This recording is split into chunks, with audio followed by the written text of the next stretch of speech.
Hello दोस्तों, maths with Arun में आपका स्वागत है। कैसे हो आप सभी लोग? उम्मीद करते हैं कि आप सभी लोग बहुत ही अच्छे होंगे। तो दोस्तों, आज हम इस वीडियो में बात करने वाले हैं अनुपात और समानुपात चैप्टर से ए और बी की आय का अनुपात दिया हुआ हो और उनकी आय हमें ज्ञात करनी हो। इस टाइप के क्वेश्चंस को हम इस वीडियो में डिस्कस करेंगे। दोस्तों, यदि आप मेरे चैनल पर पहली बार आए तो मेरे चैनल को जरूर सब्सक्राइब कीजिए, वीडियो को शेयर कीजिए और बेल आइकन पर बटन दबाना ना भूलें। और दोस्तों, पहले इस क्वेश्चंस को हम ट्रिक के साथ में सोल्व करेंगे और फिर बेसिक से भी सोल्व करके देखेंगे, ताकि कभी अगर आपको ट्रिक समय पर याद नहीं आए तो आप बेसिक से भी क्वेश्चंस को सोल्व कर सकते हैं। तो आइए दोस्तों, हम शुरू करते हैं। दोस्तों, क्वेश्चंस को शुरू करने से पहले हम समझ लेते हैं आय बराबर क्या होता है। आय बराबर होता है खर्च प्लस व्यय, यानी कि आपने कितना खर्च किया और कितना आपके पास बचा, इन दोनों का योग को क्या कहते हैं? आय कहा जाता है। यानी कि इनकम, टोटल इनकम होती है आय बराबर खर्च प्लस बचत, यही इसका फार्मूला है। तो आइए दोस्तों, हम शुरू करते हैं आज का फर्स्ट क्वेश्चन। पहला क्वेश्चन से ए और बी के आय का अनुपात 3:2 है और उनके खर्च का अनुपात 4:3 है। यदि वे क्रमशः 20,000 रुपये और 10,000 रुपये की बचत करते हैं तो ए और बी की आय ज्ञात करो।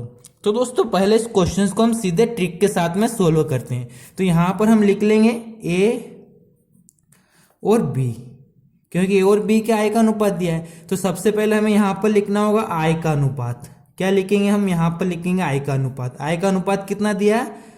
3:2। और उसके बाद क्या दिया है? खर्च का अनुपात। तो यहां पर हम लिखेंगे खर्च का अनुपात। ए और बी के खर्च का अनुपात कितना दिया है? 4:3। तो यहां पर हम लिख लेंगे 4:3। और उसके बाद क्या दिया हमें? बचत का अनुपात। बचत का अनुपात कितना? बचत का जो दिया है वो कितने रुपए दिए हैं? 20,000, क्रमशः 20,000 व 10,000। तो ये हमारे पास बचत का अनुपात दिया। तो दोस्तों, इस टाइप के क्वेश्चंस को सॉल्व करने की सीधी ट्रिक है, आपको इस टाइप से गुणा करना होगा। आपस में इस टाइप से आपको गुणा करना होगा। अगर आपने ये समझ लिया तो इस क्वेश्चंस को आप सीधे बहुत ही आसानी से सोल्व कर लेंगे। अगर 3 का इंटू 3 में करेंगे तो कितना हो जाएगा? ये हो जाएगा 9।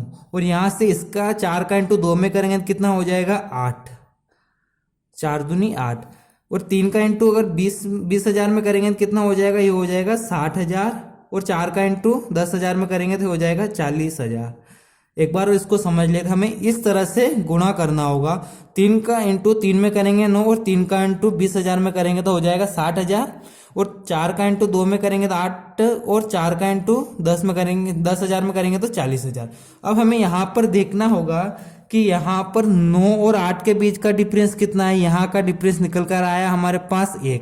और यहाँ पर 60,000 और 40,000 के बीच का डिफरेंस कितना है? ये निकल कर आया है 20,000।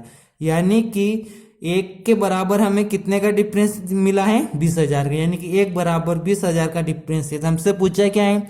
ए और बी की आय। ए की आय कितनी थी? 3। 3 में अगर 20 का इंटू करेंगे तो कितना हो जाएगा? 3 में अगर हम 20 का इंटू करेंगे, 20,000 का इंटू करेंगे तो हमारा हो जाएगा 60,000। और इसी तरह से 2 में अगर हम 20,000 का इंटू करेंगे तो कितना हो जाएगा? ये हो जाएगा 40,000। तो दोस्तों, मैं उम्मीद करता हूँ कि ये ट्रिक आपको समझ में आ गई होगी। तो आइए इसी ट्रिक को एक बार और समझ लेते हैं। हमें सबसे पहले आय का रेशियो दिया था, आय का रेशियो लिखेंगे। उसके बाद खर्च का रेशियो और फिर बचत का रेशियो। तो आय का रेशियो क्या था? 3:2। और खर्च का रेशियो था 4:3। और बचत क्या थी? 20,000 और 10,000। अब यहाँ पर हमें इस तरह से इनका क्रॉस मल्टीप्लाई करना होगा। तो अगर 3 का इंटू 3 में करेंगे 9, और 4 का इंटू 2 में करेंगे तो 8, और 3 का इंटू 20,000 में करेंगे तो 60,000, और 4 का इंटू 10,000 में करेंगे तो 40,000। यानी कि यहाँ पर 9 और 8 का जो हमने इंटू करके जो संख्या निकाले उनका डिफरेंस कितना आ रहा है? 1। और यहाँ पर 60,000 और 40,000 के बीच का डिफरेंस कितना आ रहा है? 20,000। यानी कि एक जितना यहाँ पर डिफरेंस दिखेगा उसी के बराबर इसको मानना होगा हमेशा। तो 1 बराबर 20,000 है। तो हमें किसका पूछा? ए और बी। ए का कितना था? 3, और बी का 2। तो 3 में 20,000 का इंटू करेंगे 60,000, और 2 में 20,000 का करेंगे तो 40,000। ये इसका आंसर होगा। तो आइए दोस्तों, इसी क्वेश्चंस को हम बेसिक से समझ लेते हैं। मान लीजिए हमें ए और बी की आय का रेशियो दिया है, आय का अनुपात कितना दिया 2 और 3, यानी कि इसको मान लेते हैं 3x बटा 2x। और हमसे कहा है कि उनके खर्च का अनुपात 4:3 है। यदि वे क्रमशः 20,000 व 10,000 रुपये बचत करते हैं तो ए और बी की आय ज्ञात करो।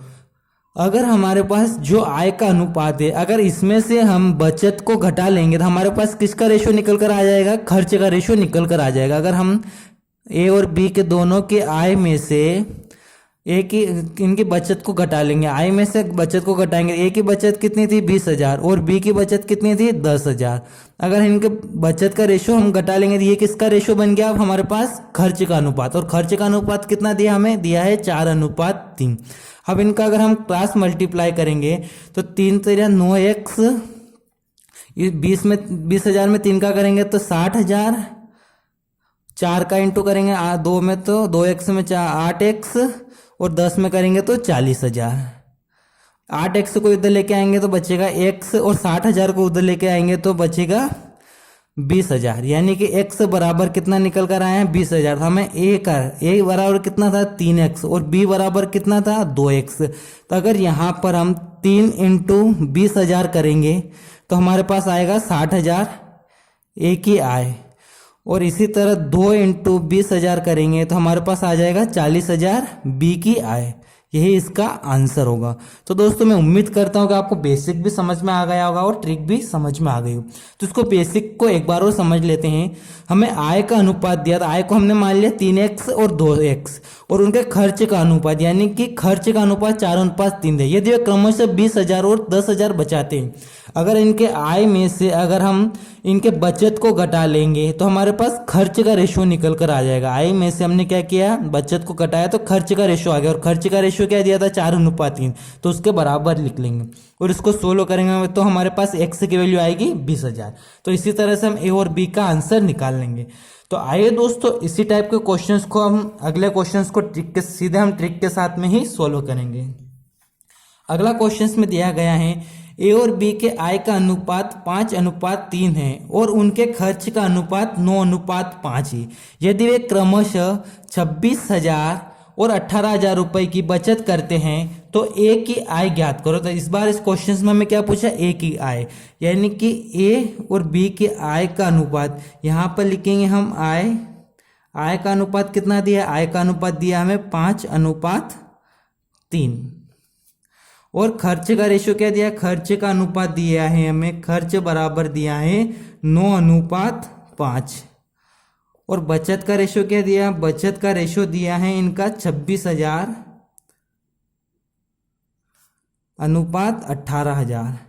दोस्तों यदि आप आय, खर्च और बचत का रेशो भी नहीं लिखना चाहे, इतनी नहीं भी लिखे तो भी चलेगा, अगर आपने इस टाइप को समझ लिया तो यहाँ पर हमें क्या करना होगा, आपस में क्रॉस मल्टीप्लाई करना होगा इस टाइप से। तो यहाँ पर 5 का इंटू 5 में करेंगे तो कितना होगा, ये हो जाएगा 5 5 25, और 9 का इंटू 3 में करेंगे तो 9 3 27, और इसी तरह से 5 का इंटू 26,000 में करेंगे तो होता है 1,30,000, और इसी तरह से 9 का इंटू 18 में करेंगे तो ये हो जाएगा 1,62,000। यानी कि यहाँ से यहाँ तक का डिफरेंस देखेंगे तो हमारे पास कितना निकल कर आया, 25 और 27 के बीच का डिफरेंस जो आया है ये हमारे पास निकल कर आया है 2 का। और यहाँ पर अगर इनका बीच का डिफरेंस देखेंगे तो कितना आएगा, 62 में से 31 घटाएंगे तो 32,000 का हमारे पास डिफरेंस निकल कर आया। यानी कि 2 बराबर हमारे पास निकल कर आया है 32,000। तो 1 बराबर कितना हो जाएगा, इसको सोल्व करेंगे, 1 बराबर 2 से कटेगा 32, 16 बार, यानी कि 1 बराबर हो जाएगा 16,000। तो हमसे पूछा क्या है, ए की आय, ए का रेशो क्या था, ए का रेशो था 5 इंटू 16 करेंगे अगर हम तो हो जाएगा 16 5 80, यानी कि ए बराबर हो जाएगा, ए की आय कितनी थी 80,000, यही इसका आंसर होगा। और यदि अगर हमें बी की आय पूछा होता तो बी का रेशो कितना था, 3 इंटू 16 करेंगे तो 16 3 48, यानी कि 48,000 बी की आय हो जाएगी। तो यही इसका आंसर होगा।